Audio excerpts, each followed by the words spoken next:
శ్రీ గురుభ్యో నమః. ధర్మాధర్మ వివర్జిత. మనం ఏర్పాటు చేసుకున్న ధర్మాధర్మాలతో సంబంధం లేని అమ్మ. సాపేక్షం, రిలేటివ్. మనం ఆచరించే ధర్మాలు దేశ కాల పరిస్థితులను బట్టి మారుతుంటాయి. ఒక యుగంలో ధర్మం అనిపించుకున్నది మరొక యుగంలో అధర్మం కావచ్చు. ఒకరికి ధర్మమైనది మరొకరికి అధర్మం కావచ్చు.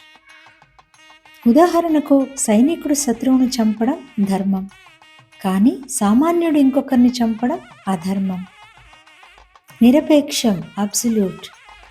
అమ్మవారు కాలానికి దేశానికి అతీతురాలు. ఆమె ఏ మార్పుకు లోను కాని శాశ్వత సత్యం. కాబట్టి ఎప్పటికప్పుడు మారిపోయే ఈ సాపేక్షమైన ధర్మాధర్మాలు ఆ నిత్య సత్య స్వరూపినికి ఎలా అంటుకుంటాయి? అందుకే ఆమె ధర్మాధర్మ వివర్జిత. సృష్టిలో ధర్మాధర్మములు తప్పవు. సృష్టికి అతీతమైన వారిని అవి అంటవు. సృష్టికి మూలము ఇచ్ఛ. ఇచ్ఛ లేనిదే దానికి సంబంధించిన జ్ఞానము లేదు, క్రియ కూడా లేదు. ఇది త్రిగుణములకు అతీతమైన సహజ సమాధి స్థితి. ఇచ్ఛ రెండు విధాలు: తన కొరకు, ఇతరుల కొరకు. తన కొరకు ఇచ్ఛ అధర్మము, ఇతరుల కొరకు ఇచ్ఛ ధర్మము. ఇతరుల శ్రేయస్సు కొరకే జీవించే వారి జీవితం అది సహజ సమాధి. కర్మము అంటే ధర్మము. ధర్మాచరణమే కర్మయోగం. విశ్వంలో ఏది జరగాలో, ఎలా జరగాలో, ఏ ఫలితం రావాలో అనేవి అమ్మవారి సంకల్పాన్ని బట్టి ఉంటాయి. అందుకని మన ఈ ధర్మాధర్మ నిర్ణయాలు అమ్మ వద్ద పనికిరావు, అని చేయవు. ధర్మాధర్మాలే అమ్మవారిని విడిచేశాయి. అమ్మ నిర్గుణ స్వరూపిణి. ఆమె పరబ్రహ్మ స్వరూపం, నిరాకార. రూపమే లేని వారికి ధర్మాధర్మాలు ఎలా ఉంటాయి? పరమేశ్వరికి ధర్మాధర్మాలు లేవు. అందుచేతనే అమ్మకు ధర్మాధర్మ వివర్జిత అని పేరు. అద్దం ముందు రాజు నిలబడినా ప్రతిబింబిస్తుంది, భిక్షువు నిలబడినా ప్రతిబింబిస్తుంది.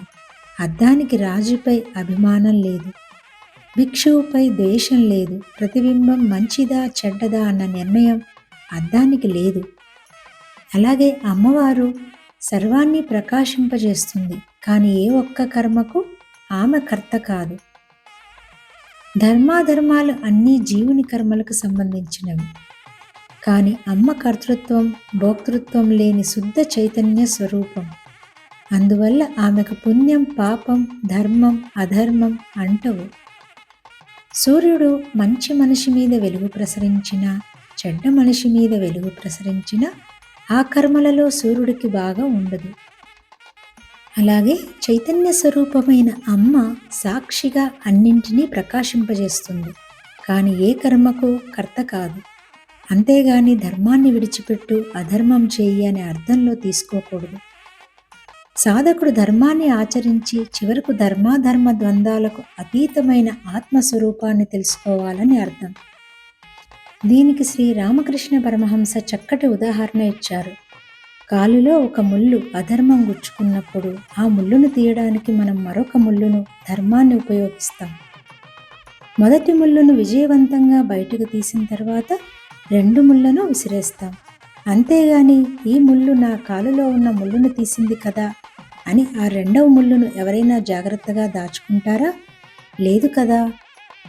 అలాగే మనలోని అధర్మాన్ని తొలగించుకోవడానికి ధర్మాన్ని ఆశ్రయించాలి. ఒకసారి ఆత్మజ్ఞానం కలిగాక ధర్మం, అధర్మం రెండిటికీ అతీతమైన పరమాత్మలో లీనమవుతాం. నేను చేస్తున్నాను అనే అహంభావాన్ని విడిచి కర్మ చేసినప్పుడు ఆ కర్మ వల్ల దోషం ఉండదు. నేను చేస్తున్నాను అనే అహంభావం ఉన్నంత వరకు దేనికది అనుభవించాల్సిందే. నేను కర్తను కాను అని తెలుసుకోవడమే కర్మయోగ రహస్యం. నీకు విధించబడిన కర్మను నువ్వు చేసుకుంటూ వెళ్ళడమే, అంతే. కర్మ చేయి, ఫలితాన్ని ఆశించకు అంటే ఫలితాన్ని వదిలేయమని కాదు, ఫలితాన్ని గెస్ చేయకు అని అర్థం. కొడుకు కావాలనో కూతురు కావాలనో ఎవరూ సంభోగించరు. సంభోగం అదొక విధి, అంతే. కొడుకో కూతురో కలగడం అనేది దైవ నియతి, అంతే. ఒకసారి వివేకం పై చేయి సాధిస్తుంది, మరొకసారి అహంకారం పైచేయి సాధిస్తుంది.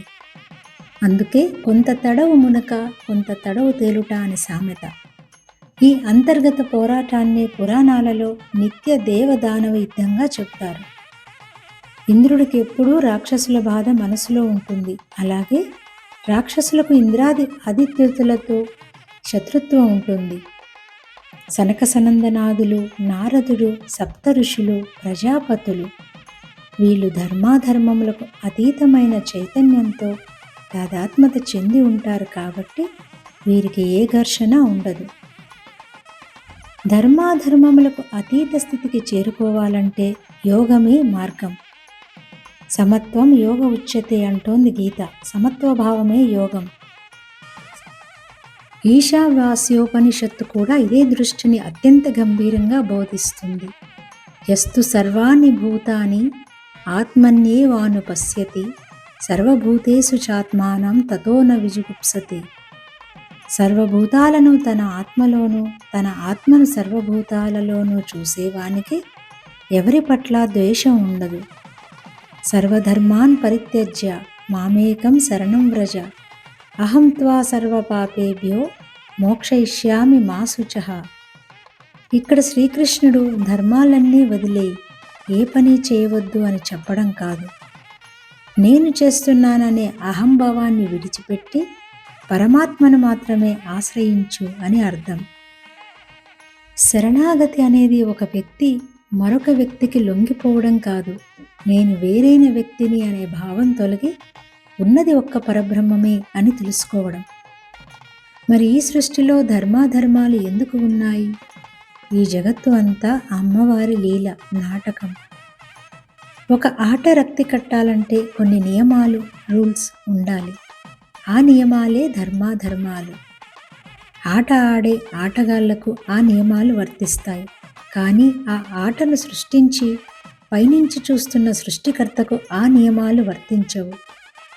ఆమె నిత్యముక్త, స్వతంత్ర. అందుకే ఆమె ధర్మాధర్మ వివర్జిత. ఏ కర్మలను అనుభవించడం కోసంగా అమ్మ మనకు ఈ దేహాన్ని ప్రసాదించిందో వాటిని తప్పనిసరి అనుభవించే తీరాలి. వాటిని వదిలేయడం అనేది మన ఇష్టాయిష్టాల మీద ఏమాత్రమూ ఆధారపడి ఉండదు. కర్మ, కర్మఫలం, ఫలప్రదాత మూడు అమ్మవారే అని ఉండడమే పరమధర్మం.